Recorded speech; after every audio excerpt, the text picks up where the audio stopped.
Welcome to West Wing Week. Welcome to the West Wing Week, your guide to everything that's happening at 1600 Pennsylvania Avenue. This week, the President visited Steel City and the Big Apple, celebrated the anniversary of the ADA and the signing of AGOA, and hosted a newly minted head of state, all while a U.S. delegation led by Dr. Biden traveled through Asia. That's July 17th to July 23rd, or A New Direction. Real leadership also means something else, having the courage to lead in a new direction. On Friday, the President had an Oval Office visit more than a century in the making with Emma Didlake, who at 110 years young is America's oldest living veteran. I'm so grateful that we had a chance to visit. I am too. That evening, the President flew to New York City, where on Saturday, he took a stroll through one of his favorite New York landmarks, Central Park. Y'all doing good? Very good. Thank you. Meanwhile, across the globe, Dr. Biden began a diplomatic trip to Vietnam, Laos, and the Republic of Korea to advocate for the expansion of economic and educational opportunities for women and girls. Concluding the journey in Japan, she stopped by a USO barbecue for military families, where she highlighted the ongoing effort to support service members, veterans, and their families through the Joining Forces initiative. Let's take a look at the highlights of the trip.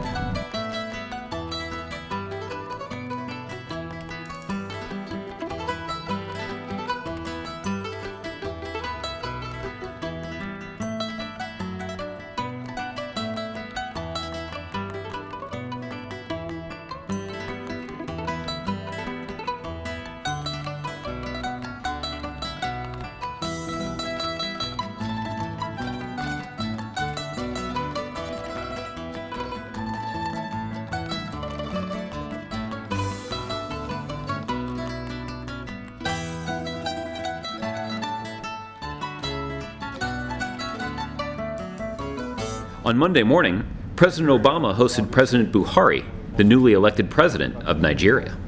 Later, the president welcomed representatives of Boys Nation during their visit to the nation's capital. All right, everybody, look like you like each other. That evening, the president met with some inspiring advocates before speaking at the 25th anniversary event for the Americans with Disabilities Act. Thank you so much for everything you've done for Americans with Disabilities. I hope to use the technology to help teach others that technology can bridge the gap for people with disabilities, and as internet services open more opportunities for people, we're going to see more people with disabilities employed and succeeding. Thanks for supporting us.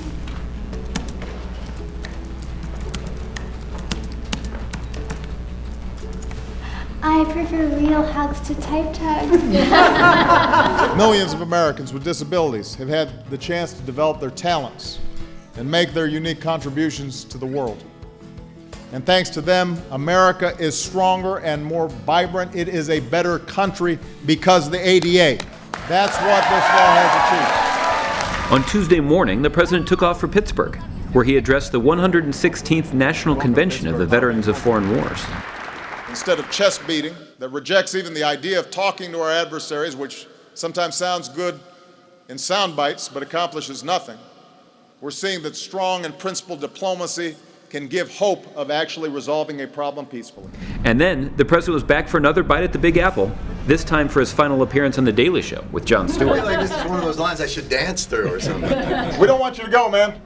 Come on. Were you in Hamilton? Is that what this is? No, I did not perform. I went this weekend. It's supposed to be phenomenal. It is phenomenal. He performed the first set of this poem. Right. He performed at the White House when we did this. You're kidding. No, this is his first performance publicly. Of a forgotten spot in the Caribbean by providence, impoverished and squalor. Grow up to be a hero and a scholar. The $10 founding father without a father got a lot farther by working a lot harder, by being a So lot he workshopped smarter, it at by the White being House. a He did.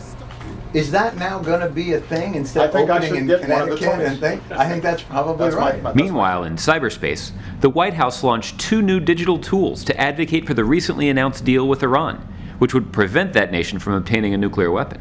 Welcome to the White House! That evening, Valerie Jarrett led a White House tour for Logan Fairbanks, a brave young man who distinguished himself by standing up to cyberbullies. On Wednesday afternoon, the president met with small business owners to discuss a big piece of business, the reauthorization of the Export-Import I Bank. know it's not as interesting as some of the other issues and Donald Trump and all that, but I tell you what, this is actually something that matters to people on the ground. Later, he invited diplomats, members of Congress, and other leaders to the White House to applaud the long-term renewal of the African Growth and Opportunity Act. Our celebration comes at a perfect moment because tomorrow I am going to Africa. And on Thursday, true to his word, the president took off for Africa.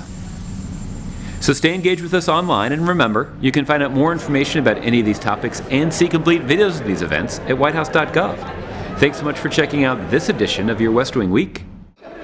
Little left. To the left, to the right. We could do a little dance. Absolutely.